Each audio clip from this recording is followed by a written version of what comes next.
haba wannan ba maganar yarda bane ko kuma rashin yarda. Ina son in san wanda nake rayuwa da shi sosai saboda ina zaune da kai cikin gida. Ina son san wa na kawo rayuwa na kuma wa na kawo shi cikin gidana. shikenan zan baki amsar duk tambayin da zaki min amma ni ma da sharadi ina da magana da nake so mu yi da ke yau a gidan nan.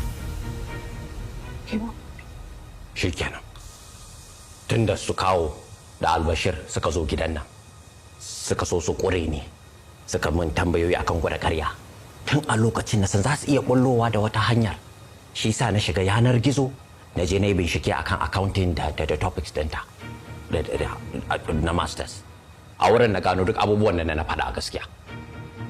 Sai kuma magana da nake so na yi da ke Hajiya, gaskiya ba zai yiwu ba.